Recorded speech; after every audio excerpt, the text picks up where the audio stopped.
Yo, what's going on guys? HyperX here, welcome back to the video for Monster Hunter Rise Sunbreak, and today I'm joined by the squad because Title Update 2 dropped yesterday, or the other day, because depending on when you're watching this, and that of course means it's time to sit down and chat about new stuff, because we got new monsters, new armor, new weapons, lots of new stuff, so it's time to have a good old chat. How you guys doing? Always a good time. The same. I actually, you know what? I've actually really been enjoying this update. I'm just going to put it out there to begin with. You know, Rise has had its ups and downs, like in terms of how much like content there is and the pace at which you play it. But this update has given like fresh new things to do with all. Like, we'll talk about each thing, but the new monsters. So you got new armor, so you got new skills, so you got to update your mix sets. And that's the core of Monster Hunter for me, so it's given me a little bit of a fire for the game again, you know? More of what you like. That's the most important thing. So, with that being said, let's dive in. Well, kind of super quick top level, in case you guys come in and be like, huh? There was a title update? I hope you guys know that already. Basically, this introduced 3 new monsters, Flaming Espinas, Violet Mizutsune, and Risen Chameleos. We also got an expansion to the Anomaly Investigations Anomaly quest system with more monsters to fight. Layered weapons are now a thing, plus of course increase to your armor defense cap, and also we got more decorations, so kind of a lot of kind of cool things to pursue. So that's just sort of top level for the title update. But let's start with the monsters, because of course that is the first thing you will encounter, because they are basically your gate in order to access all the cool stuff. So we hunted all of them. It was a lot of fun. Flaming Espinas, let's start there. Who wants to begin? Flaming Espinas? Are we gonna go through all the monsters? Because like, I think they were good fights. They were good fights, but it's not like it's like a crazy brand new monster. What I like about Flaming Espinas in particular is what it means for the series as a whole and those frontier monsters coming over. Yeah. I think the fight itself in general was pretty brutal. So those are my 2 takeaways. Like, it was a brutal fight. You had some cool moves, but it's nice. It's even more nicer or better that it's a frontier monster coming over, because watching that video that you guys made the other day where you guys were picking out some of the monsters, some of the monsters were cool in that, so if they come over to this, I'd be excited to see all of that stuff. What was do you remember any of your favorite ones for that video? You guys should totally check out that video if you haven't as well. I remember, but I don't remember the name. What did it look like? It was the like the fire ice Sinoga looking one that was like different multi-elemental. Yeah, that was cool. I like the big snake boy, but yeah, definitely more frontier monsters. I completely agree. If we can get them, that would be fantastic. But yeah, super quickly, we'll skim through the monsters, because of course the main stuff is stuff that comes after. But Flaming Espinas, again, super cool. I really enjoyed it. I'm an Espinas fanboy. I like him a lot. So Flaming was seeing you guys get exploded by the supernova was amazing every single time. I'm just gonna say that right now. You were pretty quick at running away to spectate that. You were just gone. I was out. I was not going to be the one to die. I'm normally the one to die. But yeah. You know what? Paradise kept trying to counter it like every single time. Even though Alex was like, you can't really properly counter them like reliably. Paradise was like, no, I'm going for it. The Switch Axe counter is like is the thing. One cart left. I'm gonna try it. Oh no! I just can't resist. It's such a cool explosion. I was like, I gotta counter this, and was unsuccessful quite a few times, as you guys saw. Definitely. But then of course we have Violet Mizu, which is again like a new-ish monster. Obviously at the core of it, it is still Mizu. But I will say, definitely Paradise. I know you enjoyed some of this. There were some really cool parts to that fight. Talk us through. This was my favorite monster, like added, like in terms of the fight. Full stop. It's. I mean, I actually enjoy. I think Mizu is a fine fight. I enjoyed it. It makes me think of the actual Rise demo where everyone was struggling on Mizu, but that through the pain came learning the moveset, and so it's not too bad of a fight later on. But Violet Mizu, I feel like, did actually properly change the monster. He still does a lot of the same, like dashing about and stuff. He still does like little water beam. But he's got like homing fire bubbles that like combine and launch at you.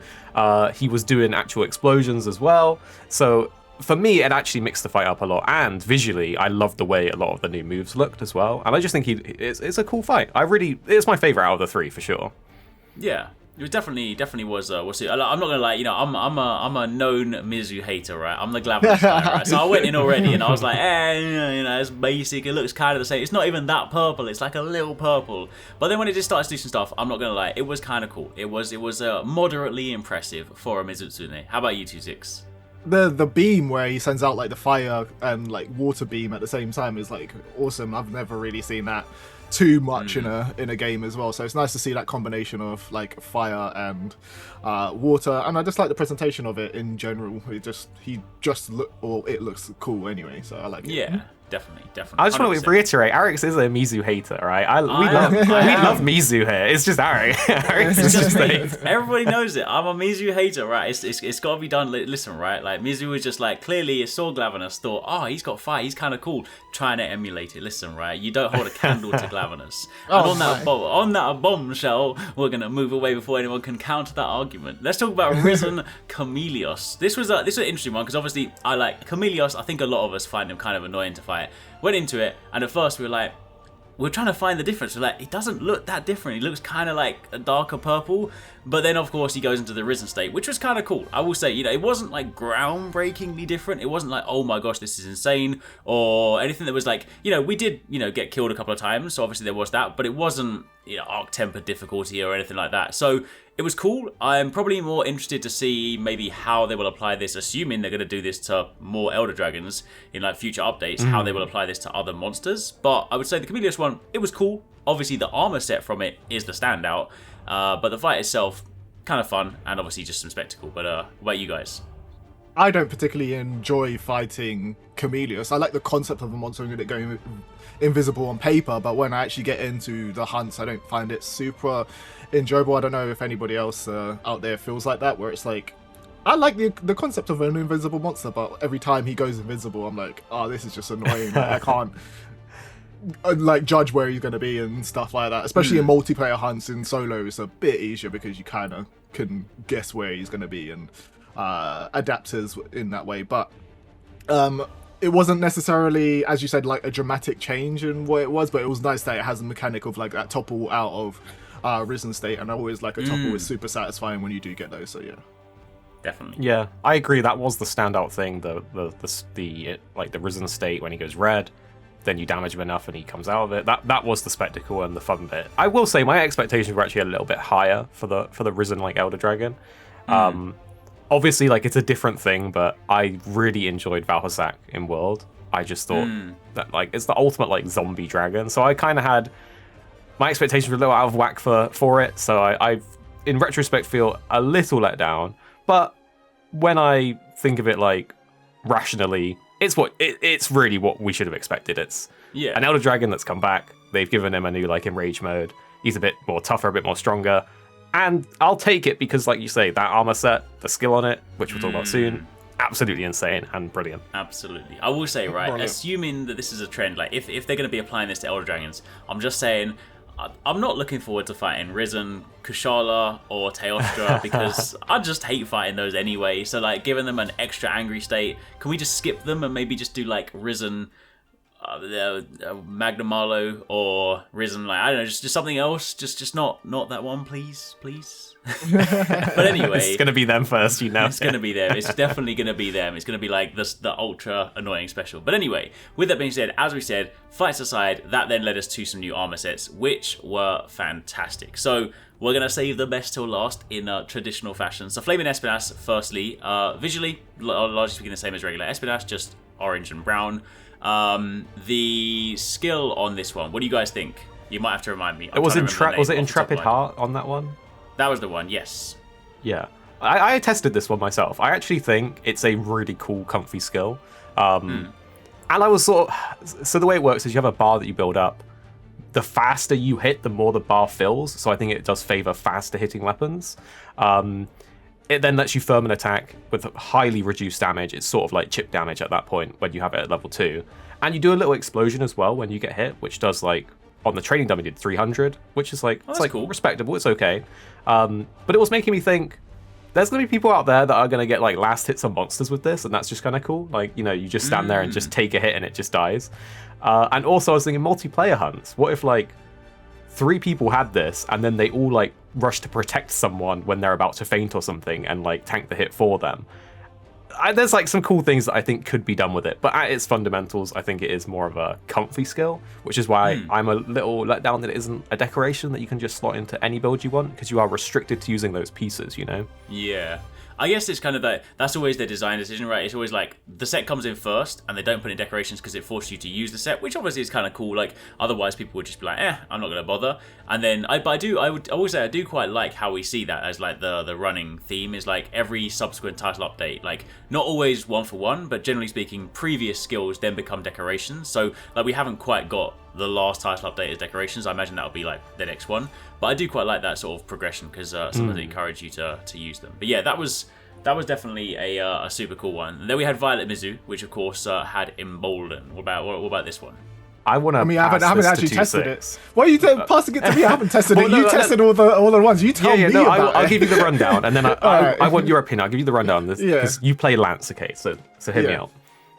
It makes the monster enrage more, which you could say is a bad thing. But I'm going to say in Rise, they're enraged a lot anyway, right? So I don't think it's that different. It will just mean that they enrage a lot quicker and they stay enraged a lot longer, effectively. But it gives you effectively like a few levels in guard. So like any weapon that can guard will benefit. And it gives you some evade window as well. And here's the thing. It stacks with the other skills to a point. There is like a cap, but it will stack with the other skills. So what you can essentially do is you can have max embolden, put like maybe 3 levels of guard in, maybe even also put 1 or 2 level of evade window in. I did look it up. There is an iframe cap that you can get on a dodge roll, so you don't need to have full level 3 with full level 3 embolden because you only get a certain amount of iframes maximum anyway. But essentially it gives you more than evade window. So you could play Lance with the maximum iframes that you can get in a dodge, and you have like tons of guard built in, so you could evade Lance. Well, because the cap is always going to be the same. It's like 17 frames on some of like the dodge rolls and stuff like that. I don't know about that, but it's more like Alex was the evade Lance like dude back in the old game, so maybe he can like really speak to that. But definitely, I just feel like it's good to have options for skills as well. So when skills like combine like this, and they have like double layered skills, and it just breaks out the kind of build diversity, it's always going to be good for players in general. So it's nice to see that they're kind of always bringing in these new skills as well, and really like dropping them on us, because I feel like in some past Monster Hunter games they used to come out with like new monsters and they wouldn't necessarily be new skills. I feel like it's an exciting thing for every time that we open up a title update. We know we're getting an armor set from those monsters, and it's probably going to be something that we haven't necessarily seen before, or returning from like GU or an older Monster Hunter game, and we haven't seen it in kind of like the fifth fleet kind of series, basically. Yeah. No, I completely agree. That's one thing I do really enjoy. Like, I love the fact that even if not every single one you use exactly, like for the past few updates, every single time a new monster's come in, it's had at least an interesting, like there's been not a single time when there's been an armor set that's come back and we're like, even down to when we had like Basil and it was like Guts. It's like, okay, cool. Guts was probably of all the ones more recently the most anticlimactic one, but even then it was still kind of cool, right? So I feel like there's definitely always been that nice element. And the defensive one, I definitely saw Embolden and thought about it more as like for the solo players out there, especially because then you could have like, especially if you're one of those players that runs like completely solo with like no companions, then obviously you have 100% attention of the monster, and then obviously that then synergizes nicely with Agitator, which is definitely pretty nice. But I think obviously we've all just been stalling to get to Risen Chameleos, because let's be honest, Risen Chameleos with that new skill is tasty. We were already, like, if you cast your mind back to Title Update 1, when we had the Gold Wrath armor, we had Status Trigger, we had 2 skills that procced off of nicely timed evades. They were both hella cool, but Status Trigger specifically,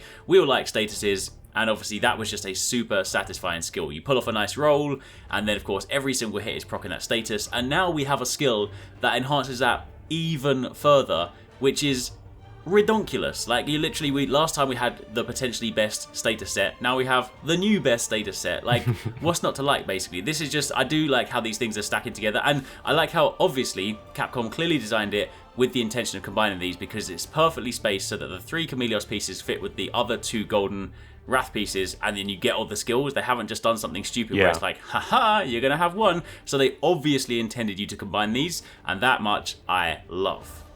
Yeah, and I think that's the good 100%. thing about the kind of methodology that they're using in this one. I felt like in World, a lot of the time, it was mainly focused on DPS builds, where it's just like, stack damage, do as much, get as much, like, maximum might on it, but now it's like options. It's like now you can just build for like a status build, still have the damage there, so you don't feel like an absolute scrub when people are roasting you, and you can still get a bunch of like utility in there as well, so you feel cool playing with that build. And I feel like it fulfills that fantasy of like building towards something. You've got your defensive ones coming in with like Embolden and a couple of the skills that came in previously, and you have like the scroll switching as well.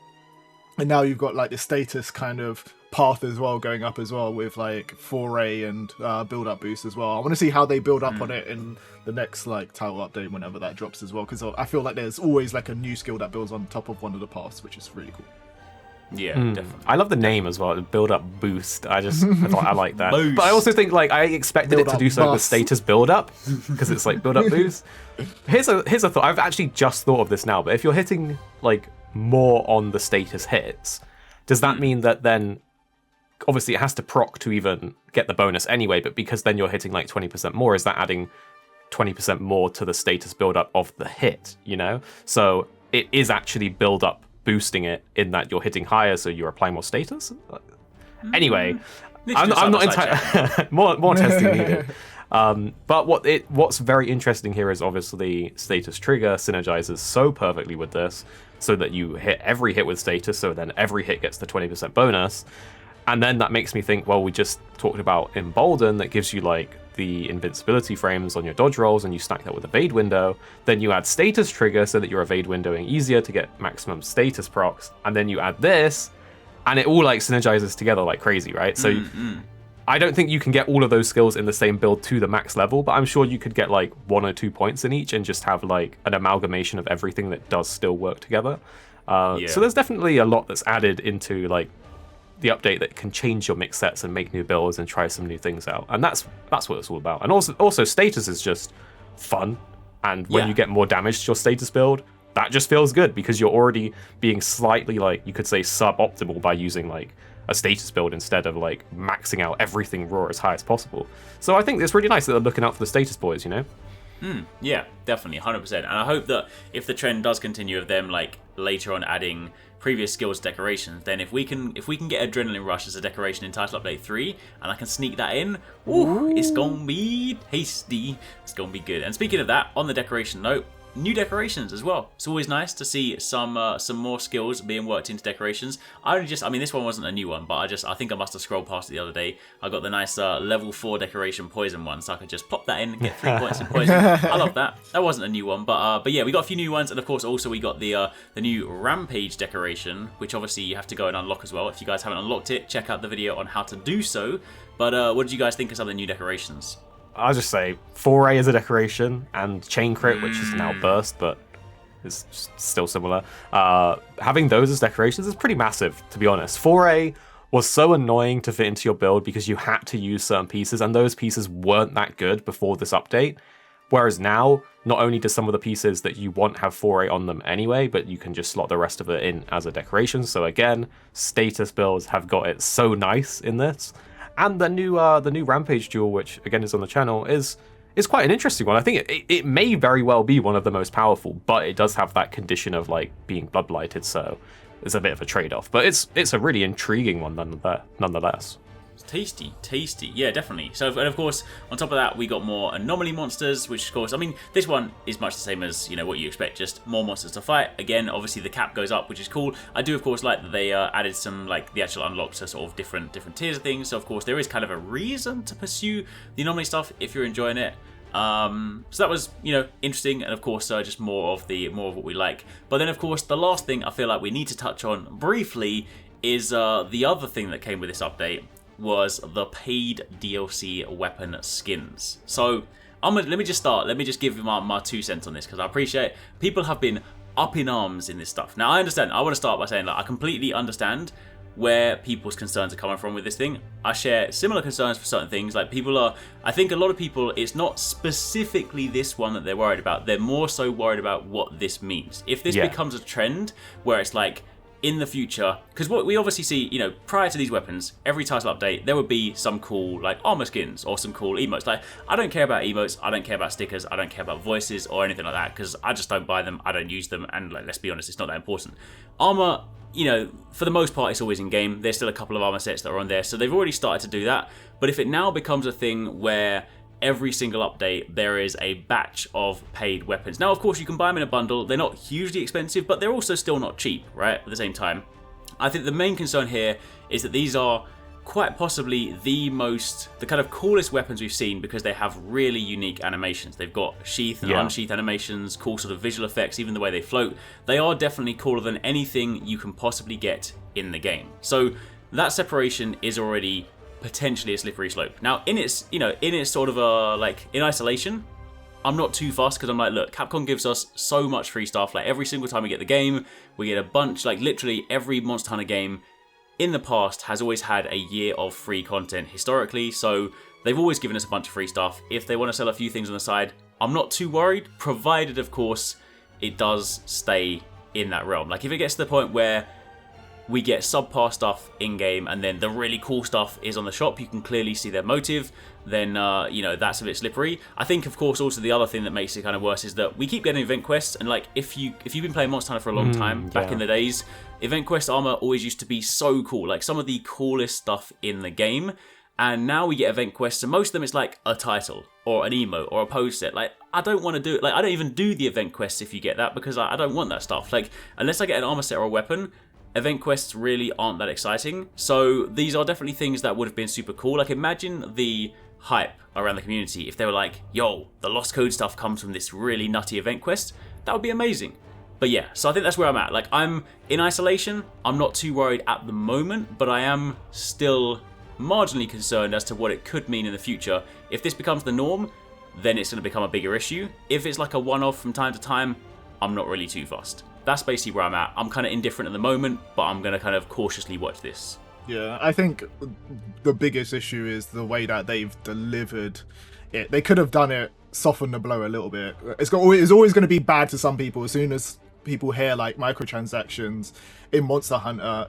For me personally, it feels unnecessary for it to even be a thing. Like, I don't feel like it needed it per se, but in general, we've been complaining about the event quest not having good rewards for ages now, even since base Rise, and it's kind of like a kick in the teeth almost when we see these weapons and they're not introduced into an event quest beforehand. They could have introduced it into event quest, as you're saying, and it might have softened the blow and people might have been a little bit more receptive, but they went straight for the juggler and made the sickest looking layered armor layered weapons, and then put them in as like the first one.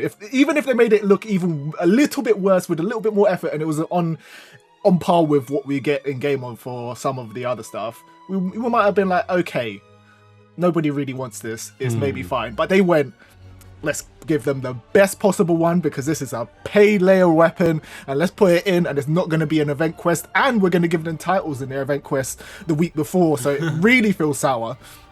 So that's what I feel like that's what people's main problems is. Main problem with it is just like they feel like it's detracting from the content that we are essentially getting in game, and that effort that should go into in-game content is being put into microtransactions. I don't feel like the majority of the audience has a issue with microtransactions coming to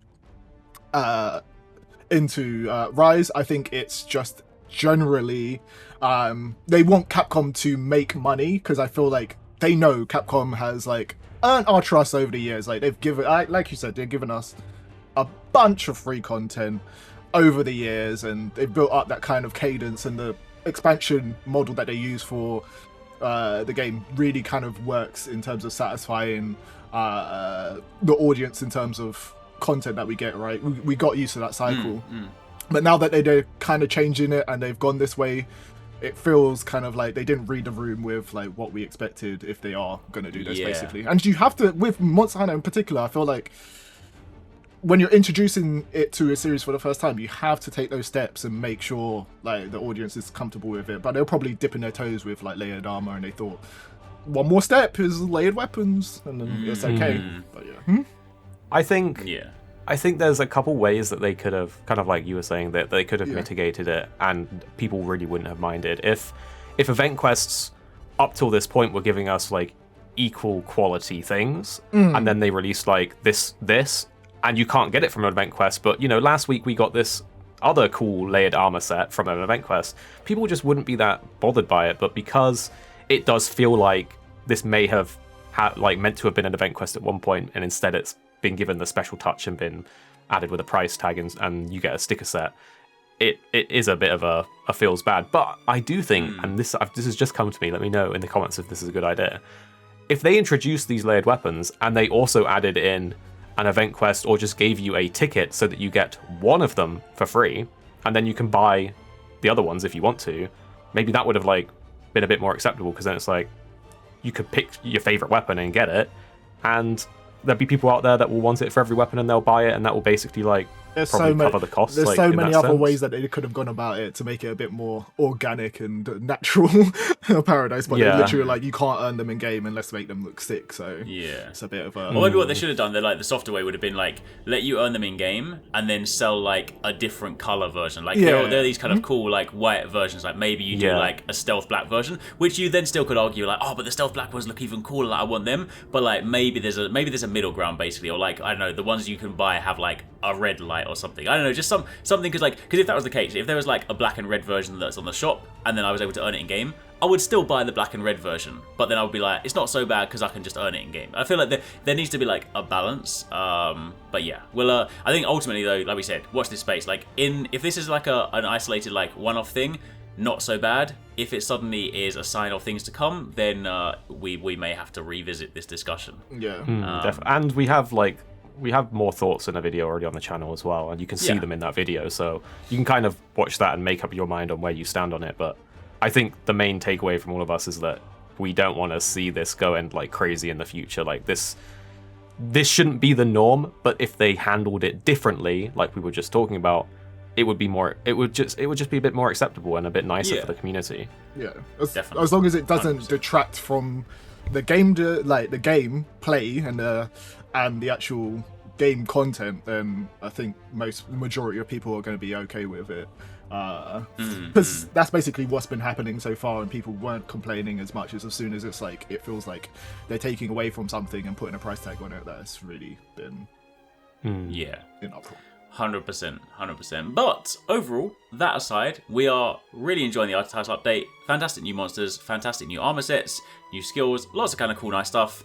Obviously, this will now keep us busy for a little bit. Don't forget, they did update the roadmap, so there will not be a update in October. The next one is November, so we do have a little bit longer to wait. So hopefully, when they do drop that one, it is sizable. But yeah, for the time being, that's it. Make sure you guys check out some of the videos on the channel if you've missed them already, and stay tuned for plenty more.